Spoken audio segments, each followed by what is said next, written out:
Lahat tayo ay may kanya-kanyang kwento ng pag-ibig. Pag-ibig na inaasam ng lahat. Pero marami ang hindi pinapalad. Tulad ni Homer na nag-iisang tagapagmana ng pamilya Alegro at ni Ina na tanging babae sa malaking pamilya ng mga Corteso. Bagamat nabibilang sa mayamang angkan, malungkot si Homer dahil sa maraming do's and don'ts sa buhay niya bilang siya lang nga ang inaasahang tagapagmana. Si Ina naman, bagamat nakakabugnot ang buhay sa isla, ay pinipili niya lagi na maging masaya na ngumiti sa gitna ng mga problemang lagi nakabuntot sa kanya. Nung araw na yon ay nagpasya si Homer na magtungo sa isla na gustong bilhin ng papa niya. Ayon sa papa niya, konti lang ang naninirahan sa islang ito na napakalaki at napakaganda, kaya gusto niya itong bilhin para mapabilang sa mga ari-arian nila. Sinunod ni Homer ang utos ng papa niya na bisitahin ito, pero ang totoong pakay niya ay makapagpahinga na rin mula sa nakakapagod na buhay sa lungsod. Balak niyang manatili roon ng kahit ilang araw. Oras na naman ang pagiging bangkera ni Ina. Lahat silang magkakapatid ay sa dagat ang trabaho. Ganun din ang mga magulang nila. Matumal ang mga pasahero nung araw na yon, kaya naman matyagang naghintay ang dalaga. Umidlip muna siya sa loob ng bangka. Maya-maya ay dumating ang binatang si Homer. Wala siyang ibang nakitang bangka roon kundi ang bangka ng dalagang natutulog. Naghihilik pa ito at may konting laway na tumutulong mula sa nakangangang bibig. Ang pag-idlip ay nauwi sa pagkahimbing. Kinatok ni Homer ang gilid ng bangka upang magising ito. Sa halip na magising ay iniba lang ni Ina ang posisyon niya. Tumagilid ng higa, kaya nilakasan pa ng binata ang paggatok sa bangka. Kinalampag na. Napabalikwas ng bangon ang dalaga at muntik pang mapamura sa pagkagulat habang ang lalaki ay mataman lang na nakatitig sa kanya. Tinanong niya kung sino ba ito at anong kailangan, bakit inistorbo ang pagtulog niya. Sinabi ni Homer na gusto niyang magpahatid sa bangka sa Isla Mondragon at inutusan niya ang dalaga na tawagin ang bangkero.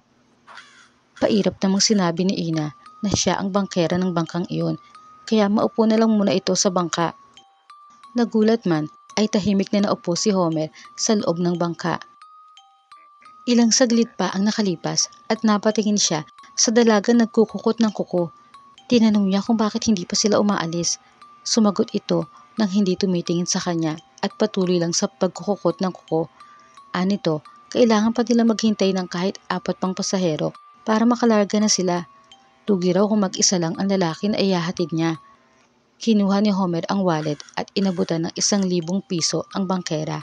Sapat na raw ba iyon para ihatid siya nito sa Isla Mondragon? Nanlaki ang mga mata ni Ina, nagmamadali at nanginginig pa ang kamay na inabot niya ito at dali-daling inayos ang bangka para sa paglarga nila. Habang naglalakbay sila sa dagat patungong isla, ay naisipan itanong ni Ina sa binata kung sino ang pupuntahan nito sa isla. Binanggit niya rito na taga roon siya at kilala na niya ang lahat ng taga roon. Hindi sinabi ng binata ang tunay niyang pakay. Sa halip ay sinabi lang niya na gusto lang niyang makapahinga sa isang malayong isla gaya ng Mondragon. Muling nagtanong si Ina kung meron daw ba itong problemang tinatakasan. Isang malakas na buntong hininga lang ang naging tugon ng binata. Nang biglang magdilim ang langit, saglit lang ang pagbabadyang iyon at agad bumuhos ang malakas na ulan. Tila nang aasar pa ang dagat na inalon sila, dahilan para tumaob ang bangka. Nagulat sila pareho, mas higit si Homer dahil hindi siya marunong lumangoy. Muntik na siyang madala ng alon. Mabuti na lang at maagap siyang nahawakan ni Ina sa damit, tapos ay hinila siya nito at tinulungang makasampa sa tumaob na bangka. Sinabi ni Ina na huwag itong mag-alala at alam niyang sa ganoong pagkakataon ay may sasaklolo sa kanila dahil ang mga kapatid niya ay palaging nasa paligid lang at nakaantabay sa kanya. Hindi makaimik si Homer. Nangangatog siya sa lamig ng dagat. Agad namang dumating ang saklolong tinutukoy ng dalaga, ang kapatid niyang lalaki na sakay na isa pa nilang bangka.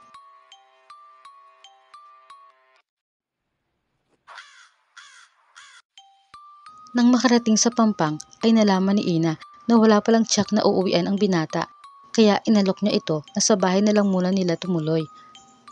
Meron naman daw itong pambayad eh. Nahihiya namang humingi ng paumanhin si Homer at nagpasalamat na rin sa alok ng dalaga.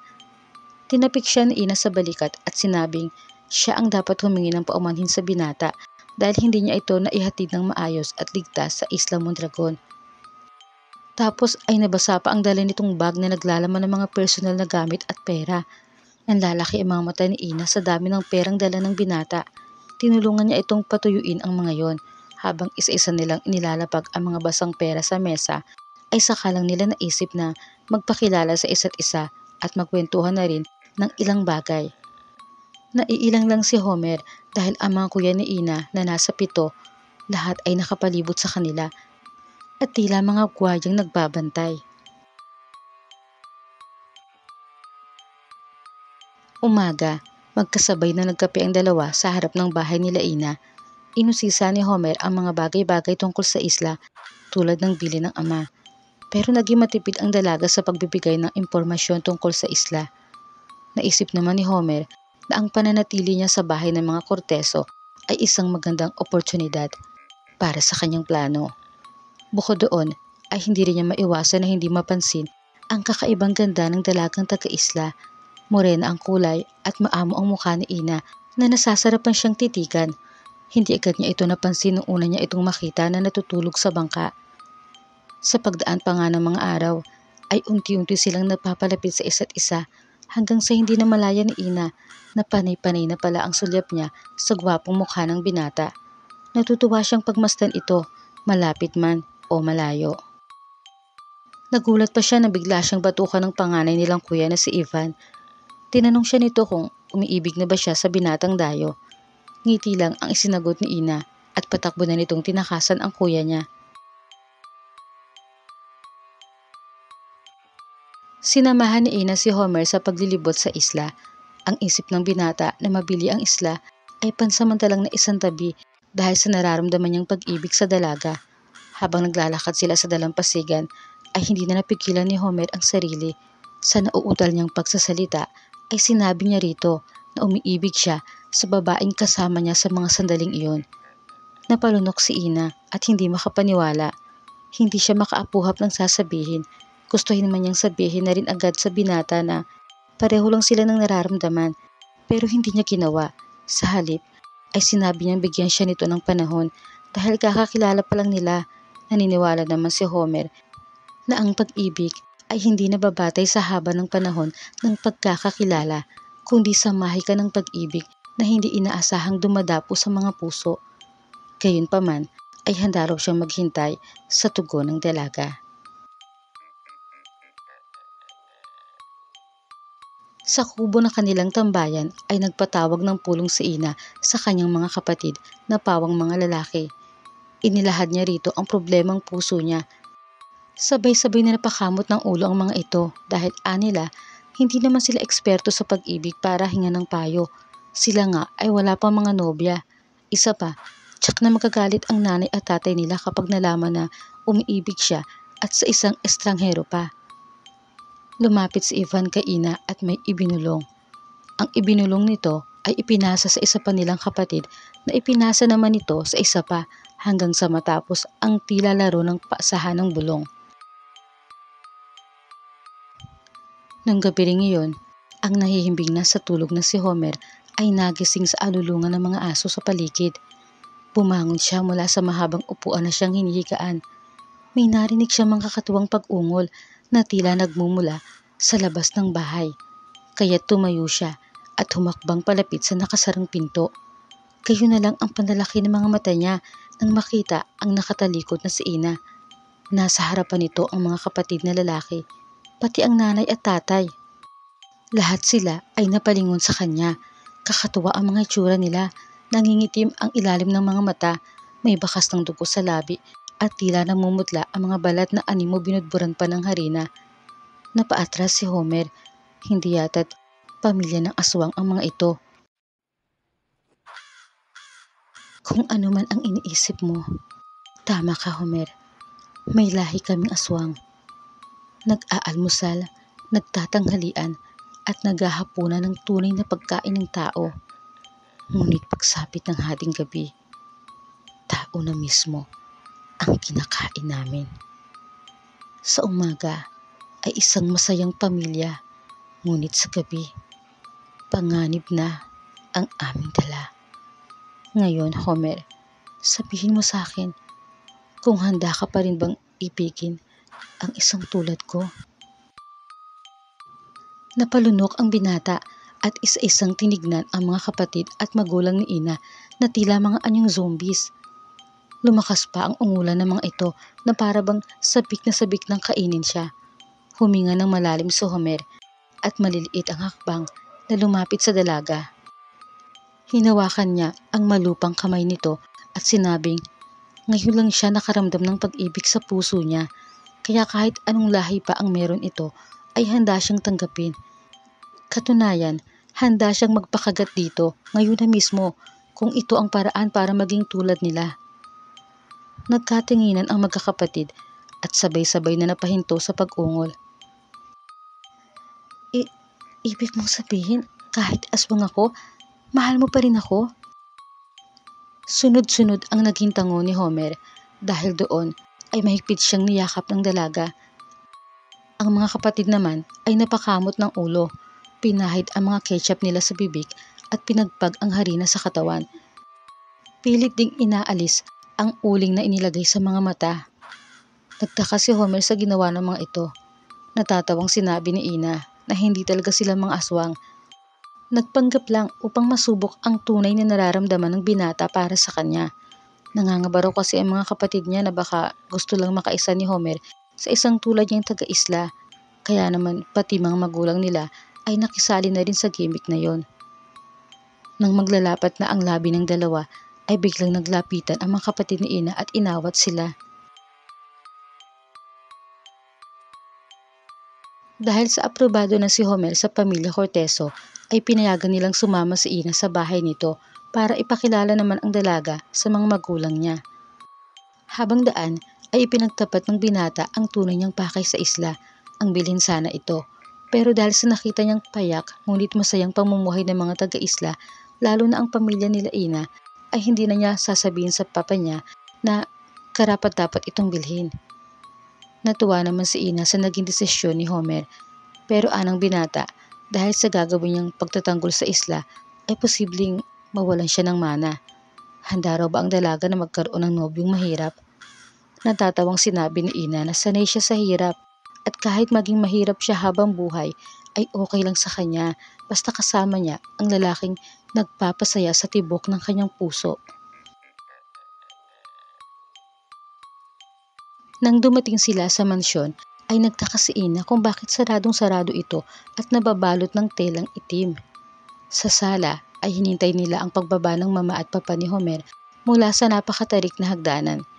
Ilang saglit pa at magkasabay na bumaba ang mga ito. Napakunot ang noo ni Ina nang mapagtanto ang kakaiba sa mga ito. Sa tingin niya, sila ang mga tunay na aswang. Homer, bakit ganyan ang itsura nila?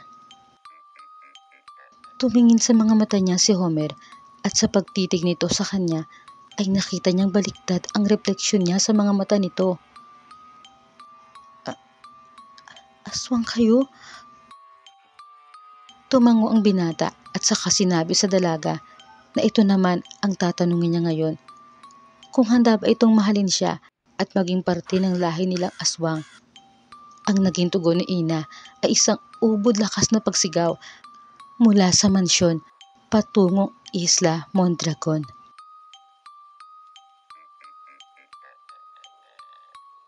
Napapalikwas siya ng bangon at bumulaga sa harapan niya ang mukha ng mga kapatid na lalaki ni Homer.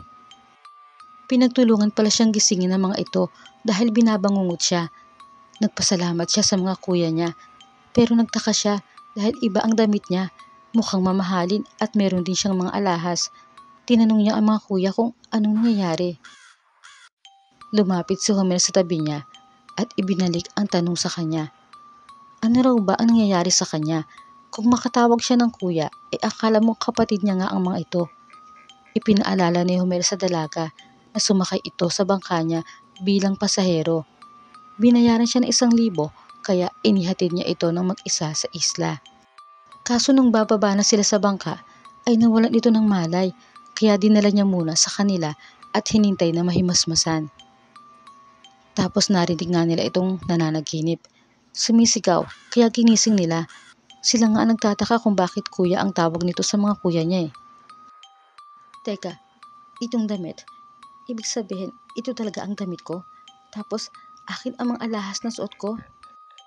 Tumango si Homer at sinabing pati ang mamahaling bag na yun sa upuan at ang perang laman na yun ay kanya at hindi nila yun binawasan. Sinilip lang. Hindi makapaniwala si Ina na ang lahat ay panaginip lang. Parang nagkapalit sila ng pagkatao at katayuan sa buhay ni Homer sa panaginip niya. Nang bigla siyang may maalala. Sandali, sigurado ba kayong mga tao kayo? Hindi kayo aswang? Napakamot ng ulo ang mga lalaki. Pambihirang babae raw. Tinulungan ng at lahat, pinagkamalan pa silang mga aswang. Ako, pakicheck nga ang bibig ko. May pangil ba ako? Tao rin ba ako o baka ako ang aswang? Sinilip nga ni Homer ang bibig ng dalaga.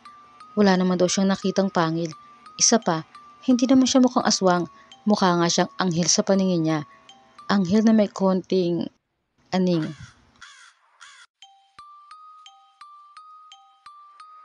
Matapos ang mahaba pang paliwanagan ay nagpaalam na si Ina.